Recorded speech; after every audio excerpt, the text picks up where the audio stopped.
SnowTrax is sponsored by SkiDoo,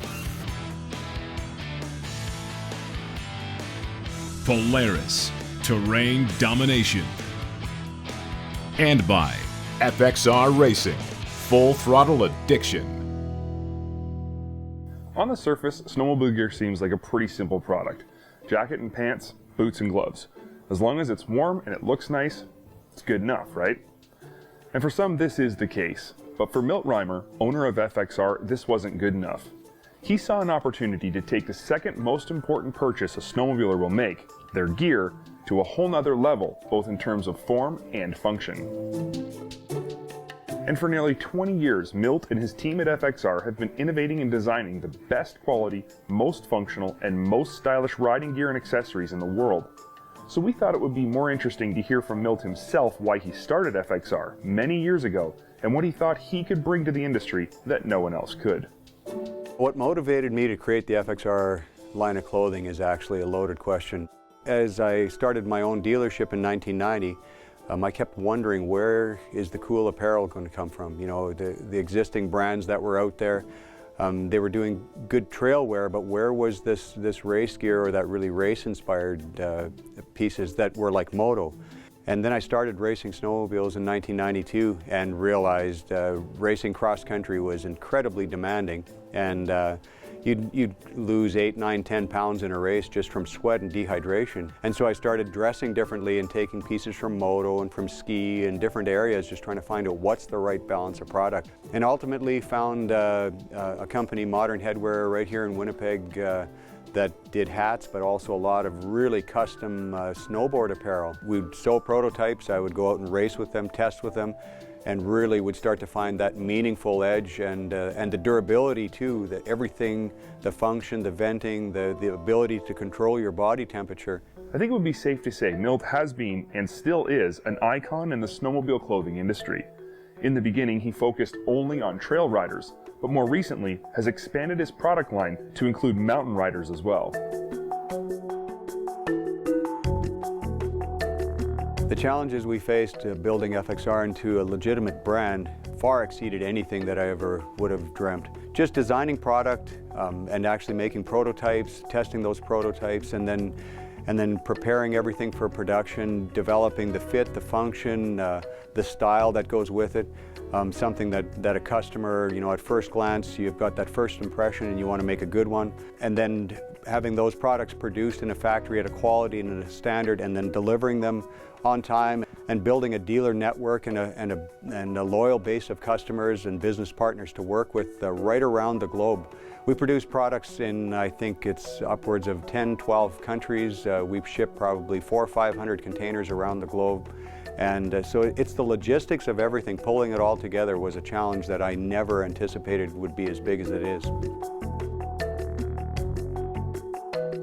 It's not a new concept for a clothing company to also sell boots and helmets, but generally speaking, these are just other companies' products rebranded. FXR views their new in-house line of boots and helmets as an extension of the suit and gloves you already wear. Instead of being extra pieces added to what you already have, FXR views their gear as an integrated system, with each piece not only designed and engineered to complement the rest, but also to work best when used together. Some of the biggest challenges just revolve around the overall design, the fit, the function, the durability of the product, and getting the balance correct for the customer. And you want the customer to have the end experience of where they hardly even notice the suit, and it's just a part of their environment, and they can move with it, and it moves with them, and they just go about their business of riding and enjoying the ride, and ultimately creating a great riding experience in multiple environments. SnowTrax is sponsored by snowmobilequebec.com. This winter, experience Snowmobile Heaven. Over the past 30 years in this business, I have had the privilege of interviewing many of the sport's most profiled movers, shakers, and innovators for SuperTrax magazine.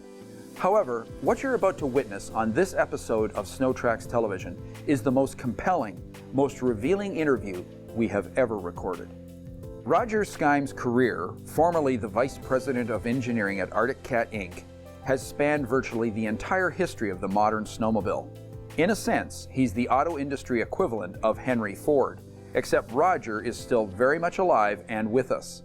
We asked Roger how it feels to be in this role as he looks back over his 50-year career in the snowmobile industry. I don't think there would have been any way to realize back in the beginning what the snowmobiles were going to turn into. In 1962, when I came to work for Edgar Hetteen, there was only 4 other people working at Arctic Cat, and Edgar had built utility snowmobiles. He'd also had a vision of he called it a social snowmobile, which was a small snowmobile that you straddled. And back then, when I came to work in '62, there would have been no way that I would have ever believed that what we was working on then would turn into the industry that it has today. The slide rail suspension literally defines the modern snowmobile and is employed by every OEM on every make and model snowmobile built today. It is one of Skime's own innovations. His name is on the patent. Slide rail in itself was nothing new. I mean, Edgar Hetteen had decided early that a slide rail was what was required on a snowmobile instead of a set of a bunch of wheels. I mean, he had decided that the right thing to lay down the road for the track was a slide rail. We had created a design that allowed to give us an improved ride to be able to travel over rough terrain at a higher speed. The agony of the early 80s Arctic Enterprises bankruptcy nearly broke his heart. However, it did not stop Roger and the men affectionately known as the Thief River Falls Six from orchestrating the rebirth of the iconic brand. When I think about the bankruptcy and demise of Arctic Cat, and probably the darkest point in my life. I'd worked on snowmobile, something that I'd loved for 20 years at that time, and it's where I wanted to live, it's where I wanted to be. When you love something, you don't want to give up on it, I guess, and thought maybe we can make a business of our own to make a front-end suspension with independent front end versus the leaf spring and put on the L3 grease. So that's what we was working on, and then at the same time we got started having talks about how do we get the factory, the plant up and rolling again. We went back and building some snowmobiles in 1983. There were the 84 models. Roger Skime is not a one-dimensional, engineering-only type guy. He regularly expresses concern for the next generation of snowmobilers. I think snowmobiles are going to be just fine. I think it's awesome to realize that what the snowmobile was in 61, 62, and what it is today. Sometimes you say, oh, those are the good old days, and all you have to do is do a reality check. The opinions of an icon not only carry weight, they are often predictors of the future. We wanted to know if the state of the modern snowmobile's development had peaked, or if there's the opportunity for more game-changing features to emerge in the future. Roger has a 50-year perspective only a handful of industry players possess. Looking back, did it turn out as good as he thought it would in the beginning? I think the snowmobile in itself and what it has evolved to is better than I probably anticipated. So I feel that there is just a handful of game-changer snowmobiles. I believe there's going to be another one. I'm not so sure what it is quite yet. One thing Roger isn't very good at is retirement. He regularly comes into work at Arctic Cat's Thief River Falls engineering facility and has his hand on almost everything that's going on. New engineers here, new leaders. I think they have abilities to raise the bar because of the training they've had, because of the tools that are available. The new generation, I can say, is in good hands. And I just enjoy being a part of helping develop that young generation. The most important thing we wanted to know about Roger, as a life lived, as a bona fide icon, a pioneer, and a passionate enthusiast who's seen it all, is there anything he would have done differently? No regrets. It's been awesome. I couldn't be more blessed and fortunate to have been able to, in a career that I've been excited about going to work every day. So I have no regrets in that line at all. If I could do it all over again, I would do the same thing. Closed captioning of SnowTrax is sponsored by Triton Trailers, the cornerstone of every adventure. Over the past 24 months, the biggest news in the snowmobile industry would still have to be the cooperation between Arctic Cat and Yamaha, and the merger of incredible technologies that has brought us some of the best snowmobiles we have ever ridden. The 3-cylinder Genesis 1049cc triple, or nitro motor as we've all come to know it, is a great motor. Yamaha, being a motor company, knows exactly what they need to do to make the most out of a motor. However, it was never fully realized in the nitro chassis. With the help of the Arctic Cat cooperative effort, this monster is now one capable 4-stroke, and quite possibly the best 4-stroke snowmobile ever produced.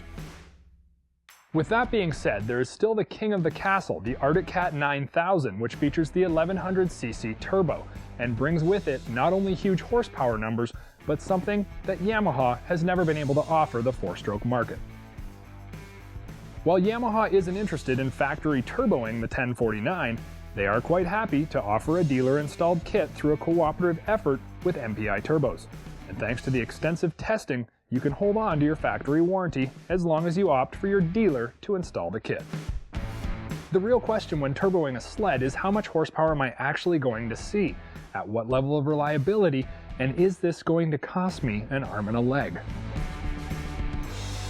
The beauty of this kit, as I previously stated, is the reliability. So much so that Yamaha is willing to stand behind it with a full factory warranty, if your dealer installs. What will it set you back? If you're located south of the border, the kit can be had for $32.99, and in Canada, it retails for $41.95. What will it gain you? Well, let's just say the Arctic Cat 9000 ain't got nothing on this one. Thanks to some rerouting of the intake, the trail version of the turbo no longer has the filter sticking through the side of the hood like the mountain kit does, which means that when you pull up to the gas station, nobody's going to actually know that you have a turbo unless you put a sticker on the hood. The MPI dealer-installed turbo kit will deliver a significantly impressive 45 horsepower on premium pump fuel at sea level on a trail rocket like our 2015 Viper. And while most aftermarket turbos require, well, a big budget and lots of patience to try to perfect, the MPI kit is plug and play, with no splicing, welding, or cutting of the chassis required. After installation, riders can expect to be sitting atop no less than 175 horsepower, and more likely in the range of 180 to 185, or in other words, industry-leading power when you consider that this sled still has a factory warranty. Seat-of-the-pants acceleration is mind-warping, with nothing from the dealership floor coming even close to the wound-up rubber band feel of this blown rocket. The Viper truly is venomous when you link it with an MPI kit.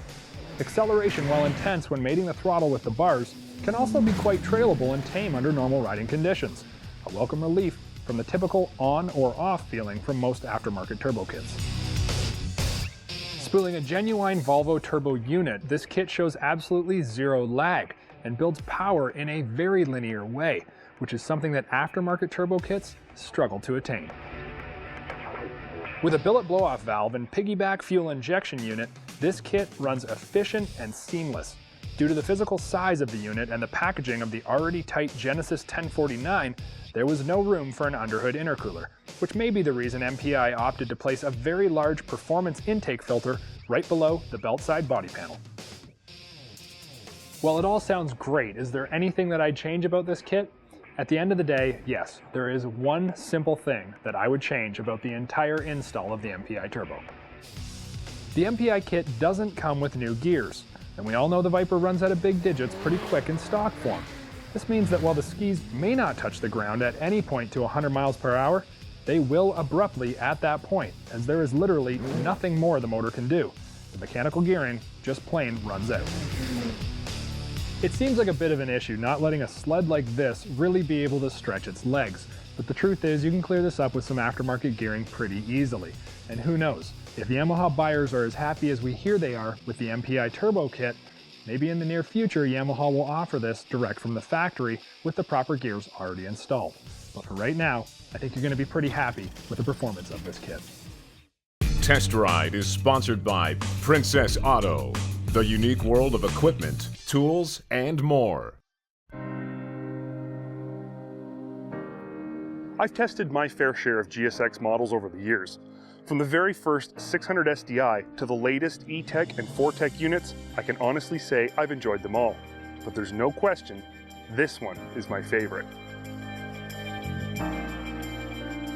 It's no secret I've got a love-hate relationship with SkiDoo's 1200 4Tech motor, and for some reason it seems most of the GSXs you see on the trail are equipped with this power plant. Yet, despite my feelings about the motor in other GSXs I've tested, the rest of the sled has completely made up for it. But this one is different. This GSX includes all the things I love about previous models, but instead of the 4Tech, it's got a 600 E-Tech under the hood. It's noticeably lighter than the 1200 model with similar horsepower, so overall it feels snappier, more flickable, and just more fun. It's a perfect combination of features, comfort, and performance. So what else do I like about this sled? Well, despite my propensity for slaying corners at warp speed, the thing I like most about this sport is getting out on the trails and putting on big miles. And while you can do that on any sled, it's a heck of a lot more fun to do it on a sled that offers luxury features like heated seats and ACS air suspension. Putting big miles on a GSX SE doesn't feel like it's hard work. This 600 E-Tech powered SE is based on the Rev XR platform, which we feel for some reason offers more stable and predictable handling than the XS. The XR bodywork, while chubby in appearance, also offers better wind protection and warmth. With a standard double A-arm setup in the front and a 137-inch version of the legendary R-Motion skid out back, there's no question this sled rides incredible and gets great traction. But there's always a but. It's gone the longest without a makeover or an update of any kind. The XR was always a little more understated than the XP. When the XP became the XS, the XR looked even more outdated. With nothing technical to gripe about, we think SkiDoo simply needs to give the XR a visual makeover with some sleeker, more stylish plastic. If you're going to be riding a GSX because you want to be ultimately comfortable, I'd strongly suggest raiding the old piggy bank for the extra nickels and dimes you'll need to upgrade to the SE model. Here's my reasons why. It looks cool. Yes, that is a valid reason. The blacked out tunnel, black spindles, and all black R-Motion skid frame give it an almost, dare I say it, tactical appearance, and prove the point that you don't have to look lame to ride a luxury touring sled. Of course, there are more technical reasons to pick the SE, like the long list of additional features over the base LE model. The ACS air suspension, which consists of an air spring on the rear arm shock connected to an air pump down by your right foot and is subsequently controlled by the left-hand switch cluster, has to be tested to be fully appreciated. The difference between each setting is immediately noticeable, and while it may not always be necessary, having the ability to tweak your suspension for different loads and trail conditions is a luxury you'll never again want to be without. This is also true for the heated seat. Maybe your buns don't get cold, but I'll bet your hands or feet sometimes do. And like it or not, the same blood that's pumping through your rear end ends up at your hands and feet. Warm it up and your hands and feet will follow. The tall windshield, mirrors, maximum gauge package, and link accessory attachment system on the rear tunnel are things I would have snubbed my nose at in my younger years, but now wrestle for on cold winter mornings. If I had to pick one thing to improve with this sled, it would definitely be the tunnel bag. Yes, it's nice to have, and yes, it's very functional. It's also easy to remove thanks to BRP's innovative link attachment system. But it's just not integrated into the vehicle the way you'd expect a BRP accessory to be. It looks like it's just hanging on out back. Hardcase luggage is the way of the future. The trend started in motorcycles and thankfully has made its way onto snowmobiles. A nicely sculpted hard case behind the GSX's seat would look so much classier than this molded soft bag. Of course, this is a small point and one that's easily overlooked as your trip meter rounds the 250 mile mark just after lunch. Like I said, this is possible on other sleds, but it's nowhere near as enjoyable as it is aboard a GSX SE.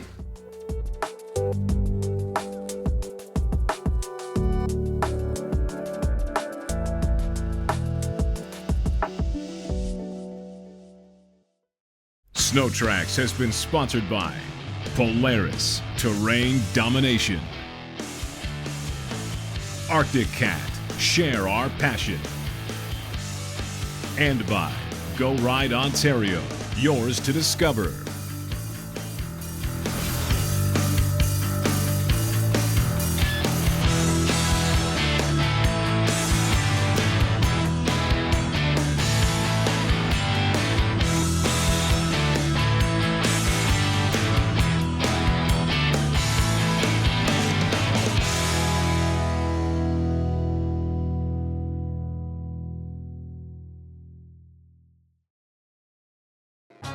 If you like this video, post a comment and tell us what you think. Then click on this link to subscribe to SnowTrax TV here on the YouTube channel.